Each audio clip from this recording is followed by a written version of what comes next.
No one, it's always nice to have you out. This has kind of been a busy time within our program because you're trying to stay on top of the recruiting. You're trying to do a great job in your breakdowns and your assessment of the opponent, but it's a exciting time. We've got a little bit of a balancing act this week because we're into finals, and there's some things obviously that go along with that, with practice schedules and guys who may have to miss part of a meeting or a practice or whatever it might be. But we've had 5 pretty good days leading up to now. We'll start really focusing in on Navy and the development of what we want to do with the game plans and getting the looks that we need offensively and defensively in the kicking game. Obviously, if you had an opportunity to see the game last week, they're a tremendous football team, and Ken and his staff do a great job of coaching the game of football, and specifically when you look at what they do.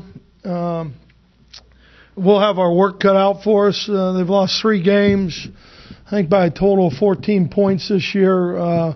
They're 7-1 in the last 8 games. They are very efficient and productive in how they do things, and us as a team, we've got our work cut out for us. But I like what we've done to this point with the young youth development, but and our timing I think has stayed okay. But now we're into game week almost. A week from Thursday we play. So we've started that preparation and what we need to do. Coach, what's your take on you haven't played since November and you played last week? What do you... And I think, and that's a great question. I think, there's obviously they've had a little more time, a little more structure, but at the same time, I think some of the things that we've done have helped us, and the speed and the competition that we like to have, from a day-to-day standpoint. I think separating the practices a little bit, we'll go today and we'll go tomorrow, and then Thursday we'll give them off again. Some of that is finals related. Some of it is not trying to, wear them out and heavy leg them and all that kind of stuff. So, but, I think, when you look at some of the timing of things, I think it's been pretty good overall. Air Force held them to 6 points. Do you go back and look at that specifically to see what Air Force did?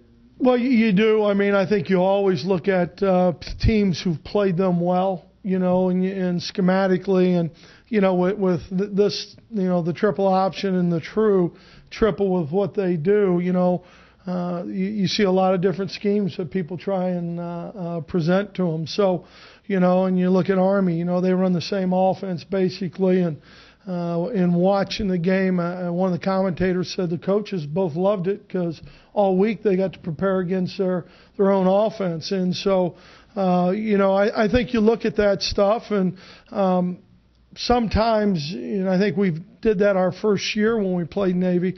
We tried to get too tricky. I don't know what the better word would be, and too scheme-wise, and not let your guys do what they do well. You still have to remember that part of it. And usually what they're going to do well is what they know and how to do it. Beginning end with stopping Dobbs or stopping fullback? Well, you got to stop the fullback. You got to stop the fullback. Dobbs is unbelievable, and he's a great quarterback, and I think he proved a lot of things on a national scale last week when you saw how well he threw the football also.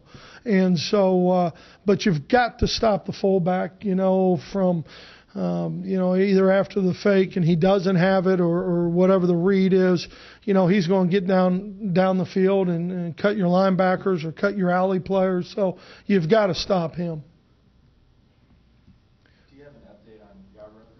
You know what? I don't know. It's going to be kind of day to day, Ed. He's feeling better. But whether he's going to be able to go, I don't think we'll know until probably over the weekend a little more to see what kind of snaps he can take and those kind of things. It'd be great to have him.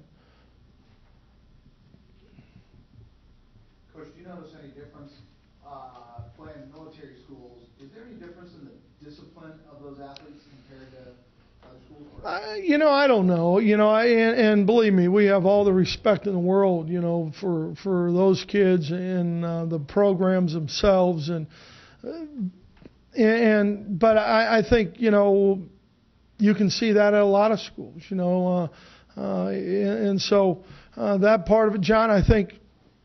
Yeah, I mean, obviously in the execution of what they do offensively, there has to be a great deal of structure and a great deal of discipline and how you look at things on the run, and that's what Dobbs does a tremendous job of, and so you take that into effect, they're good with snap count and cadence, trying to get you in trouble a little bit. So I think all three of those, the academies do a tremendous job. Is this a home game for you or a home game for them? Well, I don't know. I think it's going to be fun, and we're excited. I mean, we're excited to be playing, in front of our fans and the community, and I think it's a great matchup of two teams that, this is a little bit foreign for us, playing in the postseason, probably for most of the people in this building. And, from an administrative standpoint on. And so I think to some degree, we've got to be smart enough to understand the distractions that are related to a bowl game and how we handle ourselves and how we represent San Diego State. Are they rewards or distractions? Well, I think it's a little bit of both. I think that's life in general.